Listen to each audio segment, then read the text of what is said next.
what's the difference between this fellow and someone who's barely making 50 grand a year, who cannot make a decision that's going to move their life and their business forward? There's a reason they're making 50 grand a year and this other fellow built a $50 million company. Because like you said, money follows speed.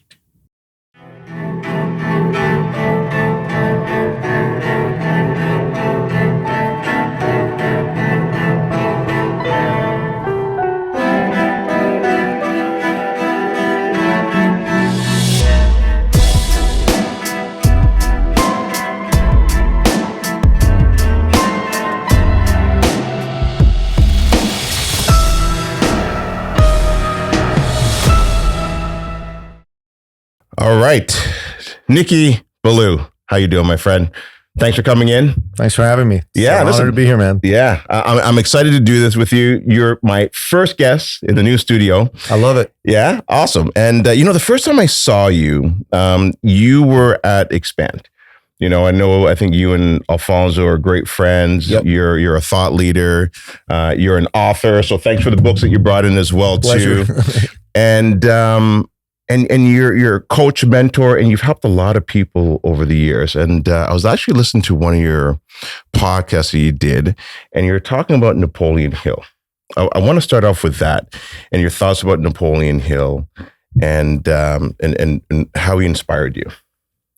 Well, it's interesting because, his first name's unusual in this day and age, although back then it wasn't. My father actually is also named Napoleon. Mm-hmm. Napoleon Hill, when I was 18 years old, Yep. A fellow I was friends with at school, a guy named Roy Mavley, gave me a copy of Think and Grow Rich. Yep. And he said, "This is a good book for you. You should read it." And I proceeded to say thank you. And then I put it on a shelf for years. Yep. For years. A book called Think and Grow Rich. Think and Grow Rich. I was 18. Yeah, Dumbass. yeah, fair enough. What can I say, right? I mean, but there came a point in my life where I started to dive deep into personal development. And, I was 21 years old when I did my first personal development program. It was called the Silva Method. Do you remember the Silva Method? I don't. No. So back in it was originally created in the 60s, but in the 80s, there was a couple here in Toronto, Janet and Jonathan Kramer. And they were teaching the Silva Method 8, 10, 12 times a year to audiences of 100 to 250 people, teaching them about manifestation, positive mindset, and all of that. So I did their program when I was 21 years old, right? Yep. And I used what I learned from those guys to manifest good marks in school.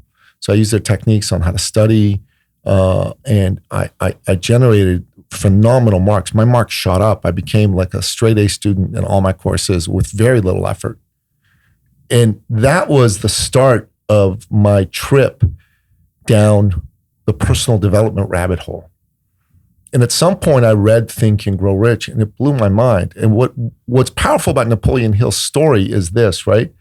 So when he was getting started in life, he was a newspaper reporter. And his editor sent him to go interview the then richest man in the world, Andrew Carnegie, Carnegie Hall, right? Right, yeah. So he goes to interview Andrew Carnegie at his palatial estate. And he's like, "Oh my God, look at this place," right? Carnegie took a shine to the young man. And this was near the end of Carnegie's life, right? Like the twilight of his career. And at the end of the interview, he said, "Mr. Hill, how would you like to spend the weekend with me at my estate? Because I would like to talk with you further." Right. Now, Gary, I don't know about you, but if the richest man in the world today, Elon Musk, said to me, "Mr. Billou, how would you like to spend the weekend with me at my estate?" Yeah. Whatever the hell else I got going on is going to be parked. Absolutely, I'll spend the weekend with you at your estate. Yeah, right? for sure. And these two had a phenomenal conversation. And at the end of the conversation, Andrew Carnegie said to Napoleon Hill, "Mr. Hill, I have a proposition for you." He said, "Oh, what's that?" He said, "How would you like to spend the next 20 years researching and writing about my philosophy of success," which is what they've been discussing, right? And he said, "I won't pay you a stipend, i.e. no salary, no money, But what I will do is I'll give you letters of introduction to the 500 richest and most successful men and women in these here United States. Yep. So Napoleon Hill said it took him 31 seconds to say, yes, I'll do it. And the rest is history, right? He started to interview the 500 richest and most successful men and women in the U.S. So back then it were people like Henry Ford, like the Wrigley family, Wrigley Field and Wrigley Chewing Gum, and all kinds of other luminaries. And he wrote Think and Grow Rich and The Law of Success and all these other books. And the personal development industry was created. He sold 160 million copies of Think and Grow Rich. Did you know that? I knew it was a lot. I didn't know the exact number. 160 million. And counting, because people are buying that book still every day. So once that happened, right, Napoleon Hill, 20 years in, his career is like flourishing, decides to go see the grand old man, Andrew Carnegie, one last time before he passed. Yep. So he goes to visit him and they take a trip down memory lane, reminiscing. And Andrew Carnegie looks at him and goes, Mr. Hill, I have a confession to make. He goes, oh, what's that? He said, all those years ago when you came to see me and I made that offer to you, I had in my hand under the table a watch. He had one of these big old-fashioned watches, that you put in these side pockets with the chain and all that. It was gorgeous and beautiful. And had a second hand on it. And he said, I'd given you 60 seconds to make up your mind. And if you hadn't made up your mind in 60 seconds, I was going to pull the offer. He's like, what? Oh my God, I came like 29 seconds to not actually having this life. Like you couldn't imagine not having had this life. And he goes, but why, sir? But why? And he said, yes, why indeed? You've been studying my philosophy of success. Why indeed? He goes, okay, I know this. I got this. Give me a sec. And then he goes, I got it. He said, because successful people are decisive people. They make decisions quickly. He said, yes, very good. And he said, before you, Mr. Hill, I had spoken to 4 of the most eminent educators in the United States. Each one of them had said to me, let me think about it. Mm-hmm. I'll get back to you. 2 of them never got back to him. 2 of them said, I'll get back to you within, a week, whatever. And they got back to him way later than that. And they said no. And that's when he knew he wasn't looking for a bureaucrat. He was looking for a dreamer and a seeker. And that's what Napoleon Hill was. He was a dreamer and a seeker. And I thought to myself, wow, that's me. I'm a dreamer and a seeker. I've got big goals and big visions, and I'm seeking answers. Yeah, there's so much great insight and philosophy in there. And, I heard something where it said that money follows speed. Yeah. And that's where it really comes from, where he's saying you got to be decisive.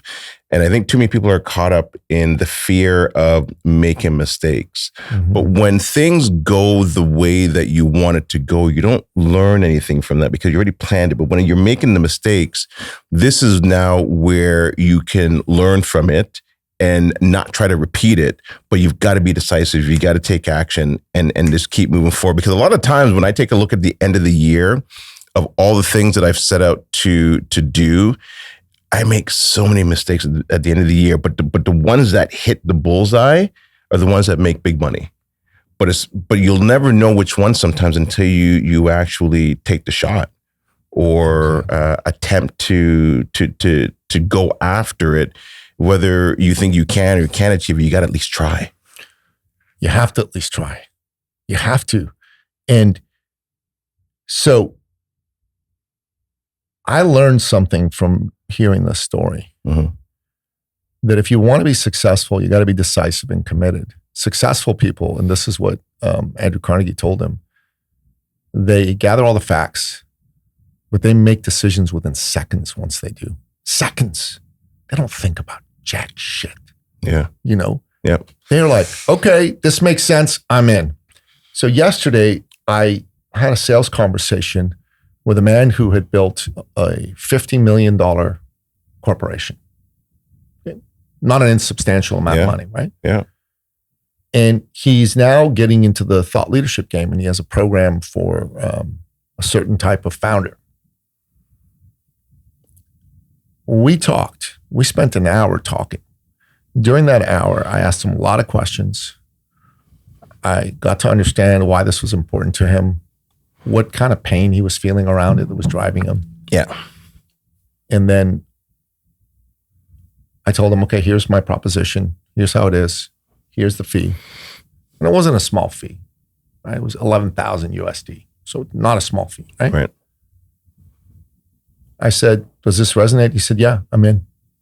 Like that. Yeah. What's the difference between this fellow and someone who's barely making 50 grand a year, who cannot make a decision that's going to move their life and their business forward? There's a reason they're making 50 grand a year, and this other fellow built a $50 million company. Because like you said, money follows speed. What do you think is lacking then in a lot of people that don't make that decision, or the fear of moving into the unknown? Is it confidence? Is it lack of guidance? What is it? It's a lack of belief in themselves. But we all have that, don't we? Some level, sure. But those of us that are successful muster up enough self-belief to act. So my father, right? Like my story, I told you my father, a regal name, Napoleon Hill. Yeah. So when I was growing up in Iran, I remember him saying to me, son, life is about people, not money. And I'm like, oh, okay, Dad. Right. And then he also said, son, so business. Hold on. Let me finish the thought. Yeah. He said, business is also about people, not money. And I'm like, I'm a smart aleck kid. I go, Dad, what are you talking about? Come on, you need money to do business. He goes, true. But you need people to do business before you need money. Without people, there's no need for money. What is business? He said. And he drew this diagram for me. You know the Venn diagram with the three circles? Yep. He said in one of the circles, he wrote people, and the other one he wrote problems, and the other one he wrote profit. And then where all three came in, he put a little arrow, put it to the side, and he wrote purpose. And he said, all business is solving problems for people for profit. And that's the purpose of business. Like where all three intersect, that's the purpose of business. And he said to me, son, that man sitting in front of you, that's someone's son, that's someone's brother, that's someone's husband, that's someone's father. Yeah. That's a man with hopes, dreams, fears, disappointments. He's a hero to somebody. And maybe at some point in his journey, he ran into someone just like you who disappointed him in life or in business. And he said to me, son, your job when you meet that man is to restore his faith in humanity by how you behave and how you treat him. And he said, he has lost some level of self-belief. And we all do. He said, there's moments where our self-belief goes wobbly. And your job, Nicky, he said to me, is to believe in them. Because that little spark of belief you bring to that man will turn into a roaring fire. Mm-hmm. And that roaring fire will consume all of the negativity in his way, and he'll be off into the races. And he will create a life less ordinary, a life that is uncommon, and a life that most people can't even imagine. All they need is that little bit of belief. So when you meet somebody who speaks their dreams to you, never crap on their dreams. Always see their dreams as real and speak to them and the greatest version of themselves and believe in that, because they'll feel that. And he said, look, son, in life, you need skills. You need to learn how to do certain things. And look, man, I've got skills. I got mad skills. I can write like nobody's business. I published 11 books. Donald Trump himself endorsed one of my books. Okay. That's a big amazing. Deal. Yeah. That's a big deal, right?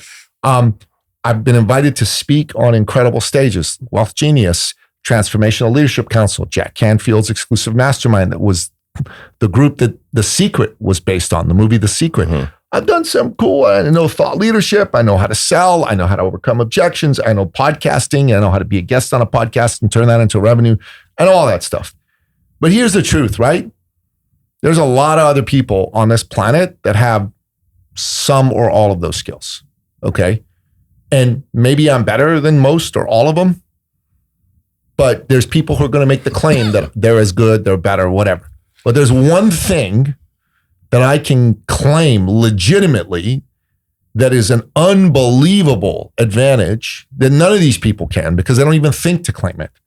And that's I'm Napoleon Billou's son, who in my opinion is the greatest man who ever lived, although I'm biased.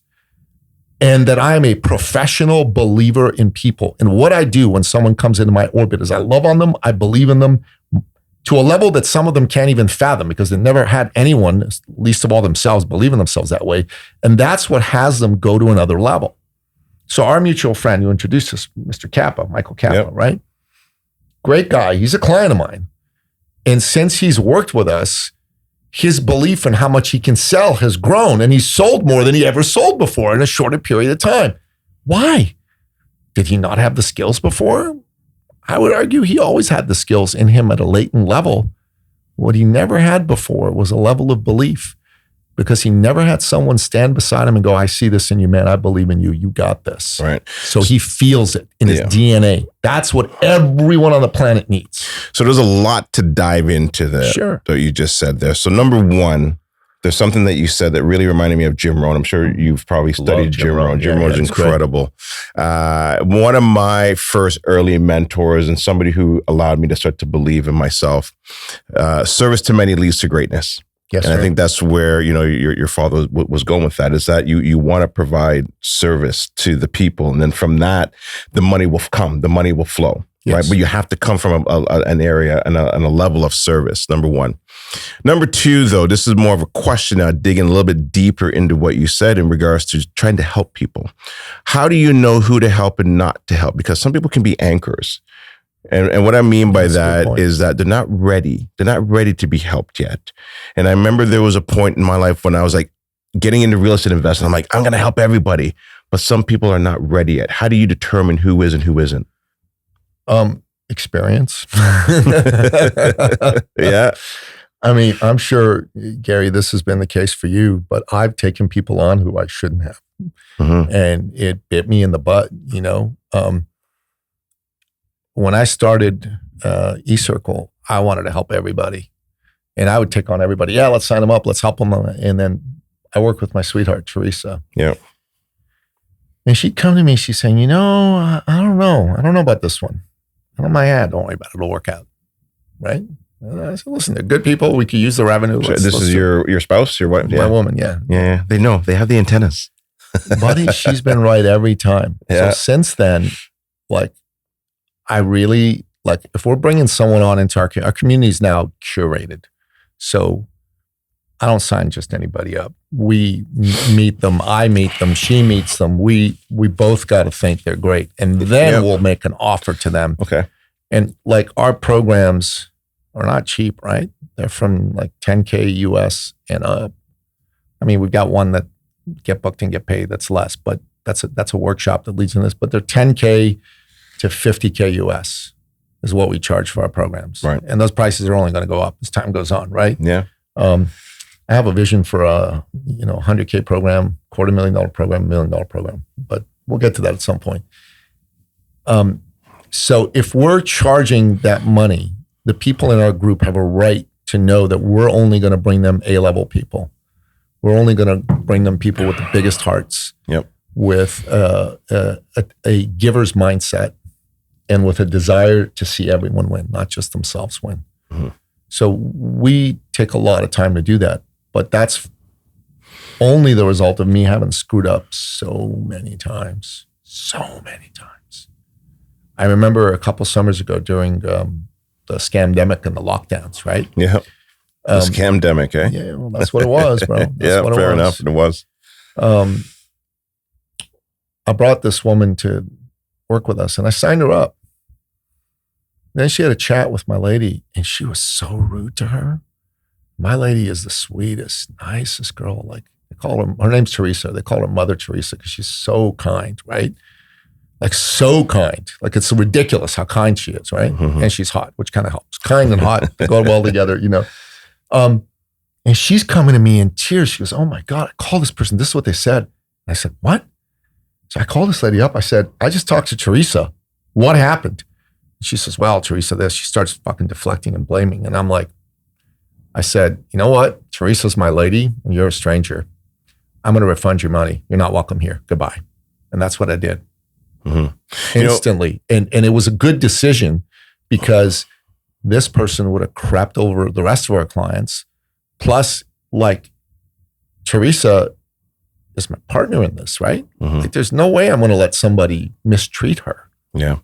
It's you're in a good place when you are able to fire your clients. And some people are not in that situation where they feel that they can. How can they take that power back? Because, it took time for me to be able to be in that place as well too. But when you can, then you're actually coming from a good place. Well, I want to be completely transparent with you. During the scamdemic, our business was a live events, in-person business. Yep. We needed every client we could get. Firing this person was not financially like a comfortable decision, but it was the right thing to do. Because if you bring someone in who's poison to your community and to the people that work with you, they're going to destroy your business anyways. I think you've got to fire anybody who's not a good fit. Doesn't matter how badly you need the money. God will provide. God's testing you to see if you've got the courage of your convictions. And if you do, he'll reward you. And if you don't, he won't. I was rewarded, not immediately, I'll tell you, for firing this person. But, that was the summer of 21, 22.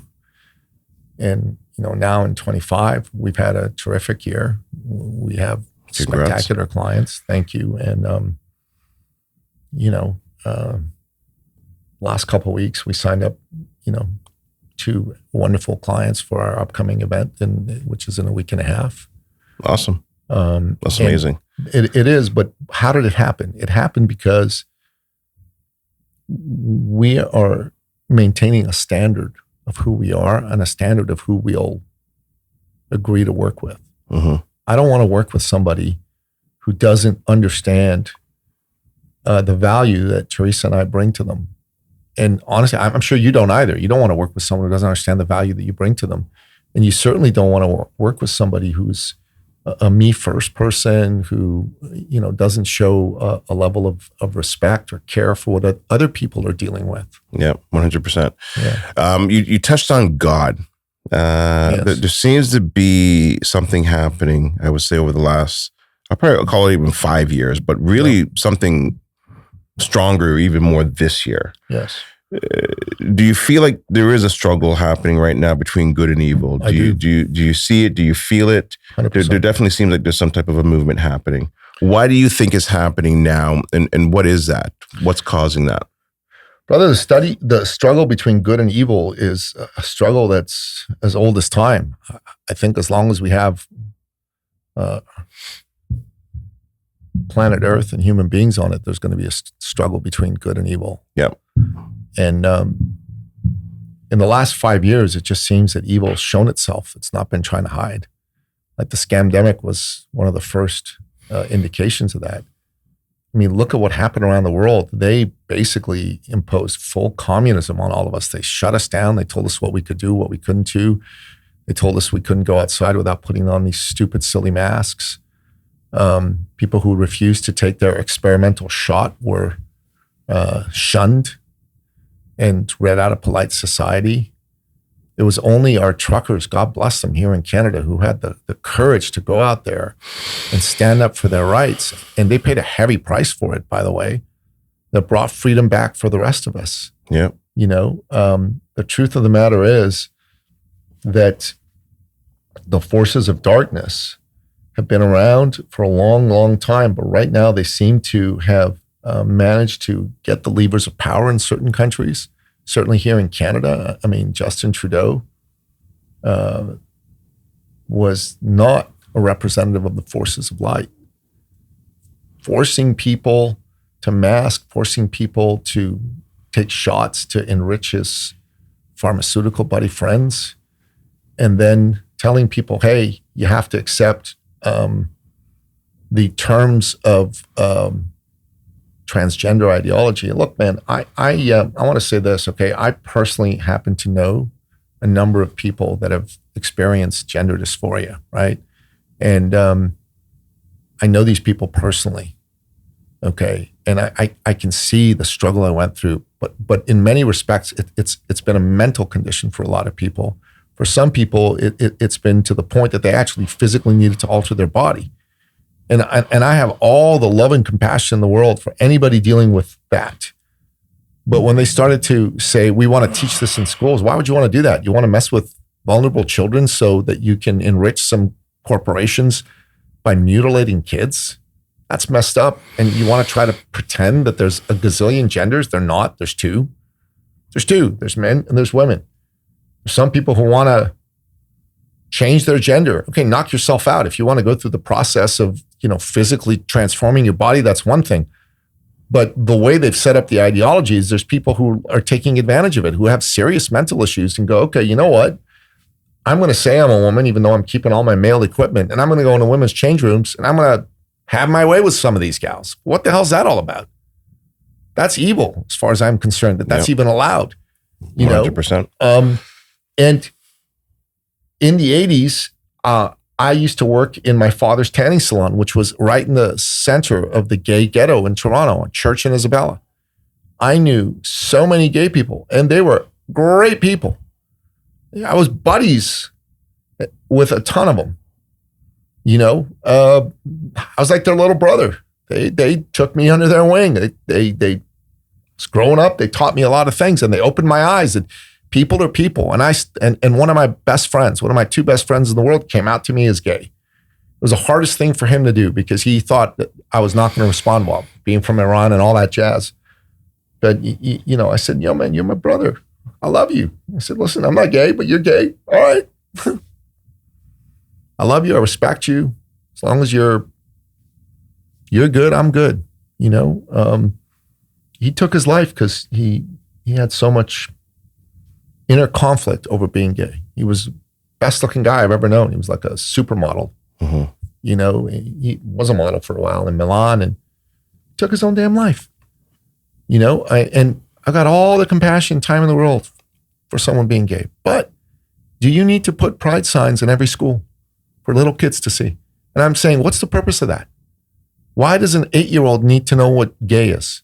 Why does an 8-year-old need to know what heterosexual sex is? I think it's too soon, and that's the sort of thing that's part of what's going on.